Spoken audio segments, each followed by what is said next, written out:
बिस्मिल्लाहिर्रहमानिर्रहीम। शुरू करते हैं आज का आपका एपिसोड। पहला सवाल है हमारे एक भाई का, उन्होंने सवाल ये किया है, मुफ्ती साहब, ख्वाब में सांप नज़र आता है और गायब हो जाता है, इसका क्या मतलब है? तो मतलब तो छोड़ें, आप काम ये करें कि आप दीनदारी की तरफ तवज्जो दें, नमाज़ों की पाबंदी करें और गुनाहों से थोड़ा बचने की कोशिश करें। इसके बाद सवाल है भाई मोहम्मद अयान का, सवाल कर रहे हैं, अस्सलाम वालेकुम मुफ्ती साहब। वालेकुम अस्सलाम रहमतुल्लाहि व बरकातुहू। एक हदीस के मुताल्लिक़ सवाल है। हमने बचपन से ही एक हदीस सुनी है जिसका मफ़हूम है कि 73 फ़िरक़ों में से एक फ़िरक़ा जन्नती है। बिल्कुल सही बात है। मेरा सवाल है कि हर फ़िरक़े का शख्स अपने आप को सही समझता है और हर फ़िरक़े का शख्स जन्नत में जाना चाहता है, ये भी सही है। मिसाल के तौर पर दो अलग अलग फ़िरक़े के लोग हैं। मान लीजिए एक जन्नती फ़िरक़े से पर दोनों नमाज के पाबंद हैं, तमाम फ़र्द और वाजिबात अदा करते हैं, अपने हिर्स के लिए मसलक नहीं बदलते, कबीरा गुनाहों से भी बचते हैं, सुन्नतों का एहतमाम करते हैं और इख्तिलाफ़ी मसलों में एहतियात का पहलू अपनाते हैं, तो क्या अल्लाह एक बंदे को जन्नत में और दूसरे को जहन्नम में डाल देंगे क्योंकि वो जन्नती फ़िरक़े से नहीं था? मुझे नहीं लगता कि अल्लाह इस बेस पर किसी को जहन्नम में डाल देंगे, बल्कि इंसान के अमल के हिसाब से फ़ायदा होगा, क्योंकि अल्लाह ताला तो बेहतरीन इंसाफ और रहम करने वाला है। जज़ाकल्लाहु खैर मुफ्ती साहब। माशाअल्लाह, सबसे पहले तो मुबारकबाद देना चाहूँगा मैं आपको, आपकी समझ पर कि आपने इसको सही समझा। अल्लाह ताला ने जो नबी करीम सल्लल्लाहु अलैहि वसल्लम ने ये बताया है कि इस उम्मत के 73 फ़िरक़े होंगे, यानी ये उम्मत 73 फ़िरक़ों में बढ़ जाएगी, तो उसमें कहाँ है कि एक फ़िरक़ा देवबंदी होगा, दूसरा बरेलवी होगा, तीसरा अहले हदीस होगा, चौथा शिया होगा, पाँचवा अहले कुरान होगा, छठा कुछ और होगा वगैरह। ये तो अल्लाह के नबी ने नहीं बताया, ये तो लोगों ने ख़ुद बनाए अपने अपने नाम। वहाँ जो सवाल था, जो अल्लाह के नबी ने जो ये बात बताई थी कि बनी इसराइल 72 फ़िरक़ों में तकसीम हुए थे, मेरी उम्मत 73 फ़िरक़ों में तकसीम होगी। इस पर सहाबा ने सवाल किया था जन्नती कौन होगा, तो ये नहीं कहा था कि देवबंदी, बरेलवी, अहले हदीस, शिया, सुन्नी, ये नहीं कहा था, बल्कि ये फरमाया मा अना अलैहि व अस्हाबी, जो मेरे और मेरे सहाबा के तरीक़े पर होगा। इस हदीस में तो ये टुकड़ा है। दूसरी हदीस ले लें, दूसरी हदीस है अलैकुम बिसुन्नती व सुन्नतिल खुलफ़ाए राशिदीन अल महदीयीन, तुम पर मेरी और मेरे सहाबा की खुलफ़ाए राशिदीन की सुन्नत को लाजिम पकड़ना लाजिम है कि उनकी सुन्नत की इत्तिबा करो।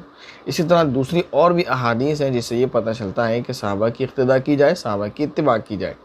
तो आपने जो कहा कि एक शख्स है, मसलन मान लेते हैं वो बरेलवी फ़िरक़े से है और दूसरा शख्स है वो अहले हदीस फ़िरक़े से है, लेकिन दोनों सुन्नतों के पाबंद हैं, दोनों नमाज़ों के पाबंद हैं, दोनों गुनाहों से बचते हैं, तो याद रखें सिर्फ इस वजह से इनमें से कोई एक जहन्नम में नहीं जाएगा कि उसका फ़िरक़ा अलग है। मैं तो सिर्फ दो ही नाम मिसाल के तौर पर आपसे लिए, या आप देवबंदी बरेलवी मान लें, लेकिन इस वजह से वो जहन्नम में नहीं जाएगा कि वो बरेलवी तो जहन्नम में चला जाए, ये देवबंदी तो जहन्नम में चला जाए। अगर उसके अमाल ठीक हैं, अकायद ठीक है, तो वह जन्नत में जाएगा, चाहे वो दुनिया में अपने आप को किसी से भी मंसूब करता हो। लेकिन एक चीज़ समझ लें आप, जैसे मैं एक बात बताऊँ आपको, शिया फ़िरक़ा है, इसमें भी अगर कोई शख्स ऐसा है जो सुन्नतों का पाबंद है, नमाज़ों का पाबंद है, गुनाहों से बचता है, अकायद उसके दोस्त हैं, तब वो जन्नत में जाएगा। लेकिन ऐसा कोई शिया इस दुनिया में मिलता नहीं है।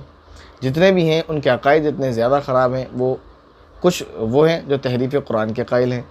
अगर तहरीफ़ कुरान यानी कुरान के बदल जाने के कायल ना भी हों, जो बज़ाहिर दावा करते हैं, वैसे तो ये तकिया कर लेते हैं, इनका अपना झूठ बोलते हैं बहरहाल, लेकिन ये सहाबा इकराम रिज़वानुल्लाहि अलैहिम अजमईन को गालियाँ देते हैं, बुरा भला कहते हैं, ये सुना है, ऐसे ही नहीं है।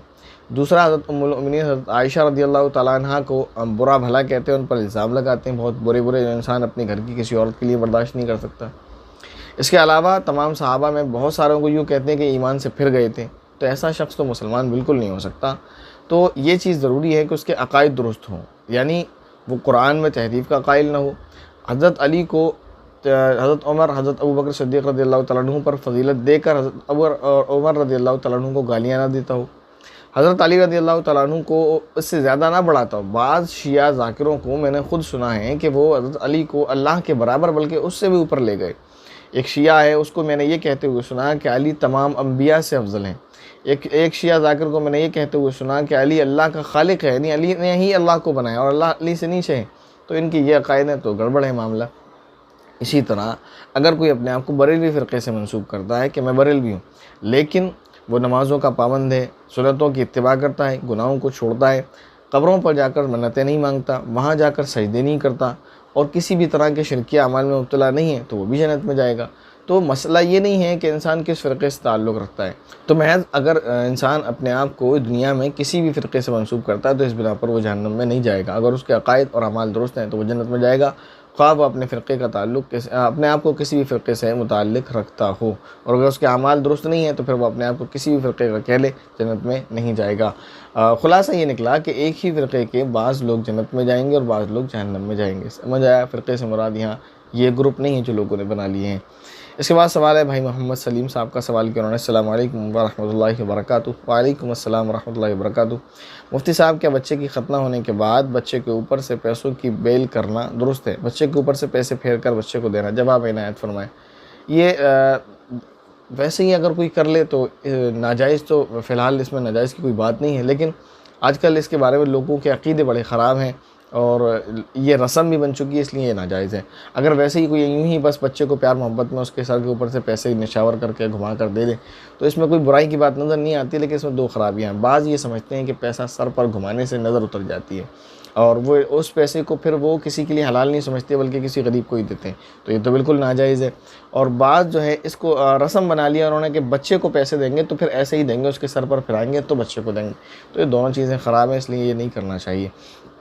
इसके बाद मोहतरमा ज़ीनत अली साहिबा का सवाल है, वो सवाल कर रही हैं, अस्सलाम वालेकुम, नबी और रसूल में क्या फ़र्क है? नबी और रसूल में फ़र्क ये है कि हर नबी जो होता है वो रसूल नहीं होता, बल्कि हर रसूल नबी होता है। मिसाल के तौर पर मैं आपको डेफिनेशन देकर समझाता हूँ।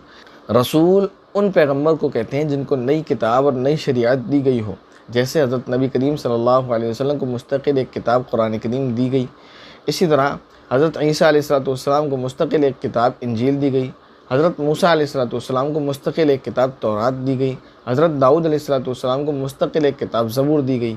तो ये वो रसूल उसको कहते हैं जिनको नई किताब और नई शरीयत दी गई हो, और नबी उनको कहते हैं जिनको नई किताब या नई शरीयत दी गई हो या ना दी गई हो, बल्कि उनको नबूवत दी गई हो। मिसाल के तौर पर हज़रत इब्राहीम अलैहिस्सलाम हैं, हज़रत इस्माईल अलैहिस्सलाम हैं, हज़रत इसहाक़ अलैहिस्सलाम हैं, हज़रत यूसुफ़ अलैहिस्सलाम हैं, हज़रत सुलेमान अलैहिस्सलाम हैं। इनमें जितने भी अम्बिया हैं सब नबी हैं, सब। बाज़ वो होंगे जैसे हज़रत मूसा अलैहिस्सलाम थे, ये नबी भी थे और रसूल भी थे।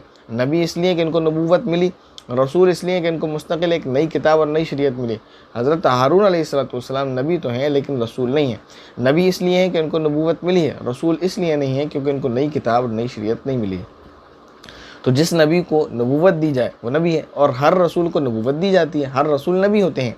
लेकिन अगर किसी नबी को नई शरीयत और मुस्तकिल किताब दी जाए तो फिर वो रसूल भी कहलाते हैं। उम्मीद है हज़रत मूसा और हारून की मिसाल देकर आपके सामने मसला वाज़ेह हो गया होगा। इसके बाद उन्होंने लिखा है, आपका बहुत शुक्रिया, अल्लाह आपको कामयाब करे, आपकी मेहनत को कबूल फ़रमाए, आमीन, आपकी मंजिल आसान करे, आमीन, अल्लाह ताला आप सभी को भी कामयाब फ़रमाए। अस्सलाम वालेकुम मुफ्ती साहब, मोहम्मद अयान साहब सवाल कर रहे हैं। वालेकुम अस्सलाम रहमतुल्लाहि व बरकातुहू। मैं आपका छोटा भाई दमोह से, कपड़ों की पाकी के ताल्लुक़ से सवाल है। मुफ्ती साहब, अगर हम अपने कपड़े किसी धोबी को दें तो क्या कपड़ा पाक होगा? क्योंकि हमें तो नहीं मालूम कि वो धोबी किस तरह से कपड़े धोता है, और अगर वो गैर मुस्लिम है तो क्या हुक्म है? क्योंकि हमारी अम्मी को हाथ पैरों में तकलीफ़ रहती है, इसलिए उसे कपड़े देने पड़ते हैं। जज़ाकल्लाह खैर। अल्लाह ताला से दुआ है कि अल्लाह ताला आपकी वालिदा को सेहतयाब करे। इसके बाद सवाल ये उन्होंने किया है कि किसी को कपड़े देना, तो उसके लिए आप ये करें, ज़्यादा से ज़्यादा ये तहक़ीक़ कर लें कि वो कपड़े कैसे धोते हैं। अगर तहक़ीक़ हो जाए कि वो कपड़े नापाकी में यानी गंदे पानी में, नाले वगैरह में जैसे और लोग धोते हैं, अगर वो इस तरह से धोते हैं तो ज़ाहिर है कपड़े पाक नहीं होंगे, तो उनसे कपड़े ना धुलवाए जाएँ। लेकिन अगर आपको मालूम ही नहीं पड़ता, आप तहक़ीक़ करते हैं फिर भी नहीं पता चलता कपड़े कैसे धोते हैं, तो फिर कोई बात ही नहीं परेशान होने की। और ये कहना कि धोबी जो आता है आप उसे कपड़े देते हैं, आप उससे पूछ सकते हैं कि कपड़े कैसे धोते हैं, आप तो बता देगा। बहरहाल ये कि अगर इसमें एहतियात ज़रूरी है थोड़ा सा।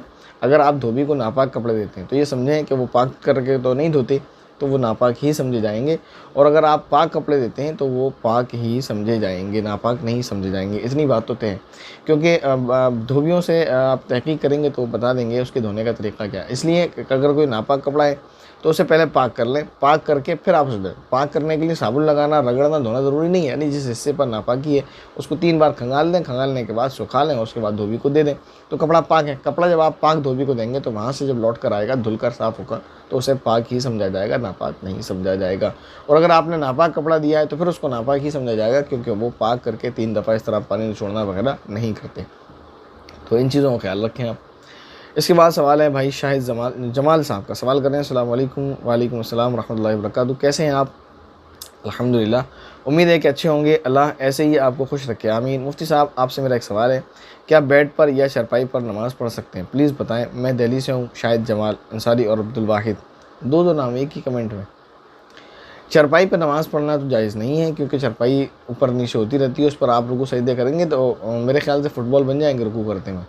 तो नहीं भी बने अगर, तो उस पर रुकू सजदा अच्छी तरह से अदा नहीं होता, क्योंकि वो दबती रहती है, उठती रहती है, इसलिए उस पर नमाज़ नहीं होगी। अब रह जाता है मसला बेड का। अगर बेड पर आप विदाउट गद्दे के, जो उसका गद्दा है उस पर नहीं, सिर्फ उसकी प्लाई पर नमाज़ पढ़ते हैं तो नमाज़ हो जाएगी, क्योंकि प्लाई दबती नहीं है, वो सख्त होती है। तो वह ऐसी हुक्म है जैसे तख्त, और तख्त पर नमाज़ पढ़ना जायज़ है, उसको आप तख्त भी बोलते हैं, तो उस पर नमाज़ पढ़ना तो जायज़ है। लेकिन अगर बेड पर गद्दा बिछा हुआ है या तख्त पर गद्दा बिछा हुआ है, तो ये देखना है कि नमाज़ पढ़ते वक्त जहाँ आप खड़े हैं पैरों की जगह, तो वो क्या अप डाउन तो नहीं होती, दबती वगैरह तो नहीं है, ऐसा है।